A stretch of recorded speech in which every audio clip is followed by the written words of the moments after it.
So, you're right. I mean, if that's the kind of balance you're talking about, then I accept that kind of balance. And I made a decision that to say no. But this is something that entrepreneurs, forget. And I talk to a lot of women, and I tell them, when you're launching your business, you're going to have to figure out and understand that you have to cut some of this stuff off. It's got to stop. You can't be out there socializing and partying anymore. Unless you're a party promoter, which I know party promoters that do not party at the parties that they throw because they're working. They don't drink. They're working. They're working. So, that's a tough one for people to realize that this is a grind. It can also be limiting. What do you mean?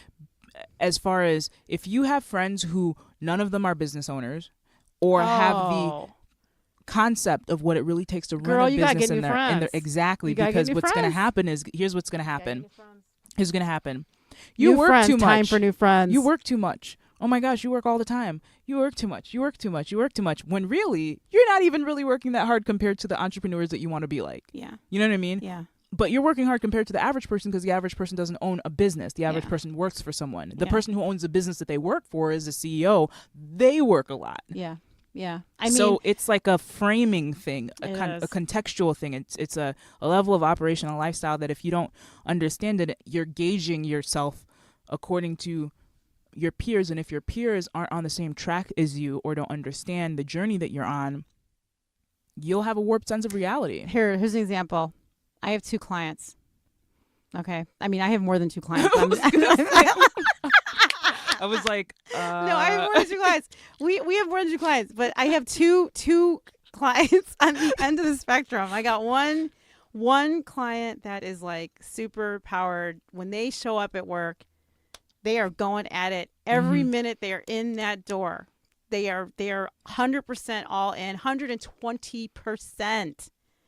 When you hear laughter, it is short-lived, but it's business laughter. Yeah, it's business laughter. It is so business laughter. You know what I'm talking about? Like, it's like, they're talking business. And even with their clients, it's like, it's all focused on business. I have another client on the other side. And when I hear their laughter, and they're doing fine, but when I hear their laughter, they're like having like fun. Yeah. And I'm like, man, what's that? I'm like, what is happening with these people? Like, they're having a ball. But that's kind of what I'm saying. Like, you have to figure out, like, what kind of business are you, and what do you need to do when you are a startup business? Like, it's really not fun. Yeah, it's not fun. It's not fun. It's like a baby. It's like having a baby. It's a beautiful thing when it is a beautiful. You can't judge. I've had 3. I've got 3 siblings, so I mean, how do you know if it's fun to have a baby?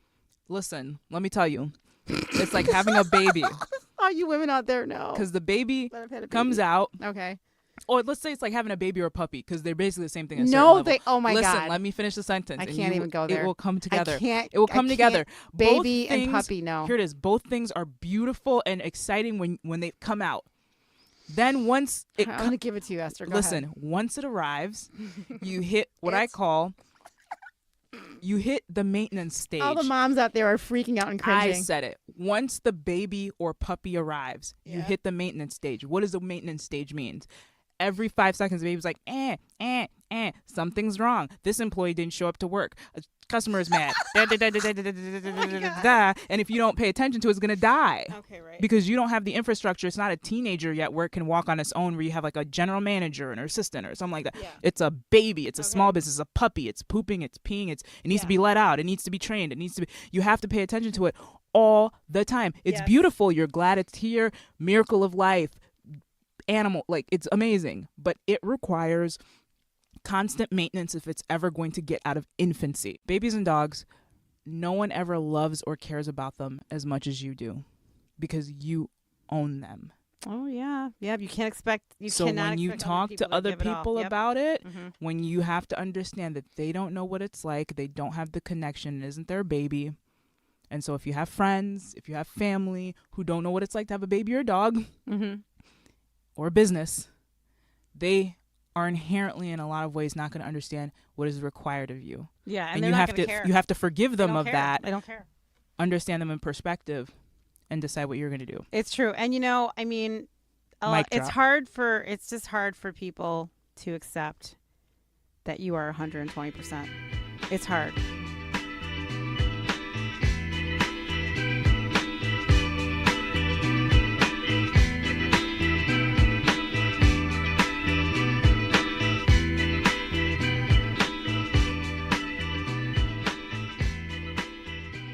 the one thing that I also think that entrepreneurs need to keep in mind, you can get so much free stuff, and this is about networking too. Mm-hmm. You know, Yeah. you don't need to pay for, and I'm not voting for like going out and getting logos for $99. Like, I don't believe in hiring, I don't believe in crowdsourcing stuff. But what I do believe is, you know, when you, to find the resources in your town, in your city, where you can get free business services. Like in Chicago, we have the Business and Consumer Protection Division, and they have an entire smorgasbord, a Thanksgiving table of things. Oh yes, of things you can choose to help you start, launch, conceptualize, create, grow, scale your business, and they're all free stuff, and it's taxpayer funded. All major cities in America have this. Now, I can't speak for some of the rural communities if they have business services for free stuff, but your state might have it. Your state might have it, but the reason that this is part of a cautionary tale is that some small businesses spend money unnecessarily, or they get a phone call and they get scared and they think they have to have it and they drop a check or they drop a credit card. And these are things you don't need to do, especially now with the accessibility of all kinds of information that you can find on YouTube, even if you don't have something in your immediate town or community to get free information. And what am I talking about? I'm talking about licensing. I'm talking about zoning laws. Yep. I'm talking about tax preparation services, intellectual property protection, even counseling about what type of a business you should form. Like I said earlier, you know, I stupidly formed an LLC. I dissolved it.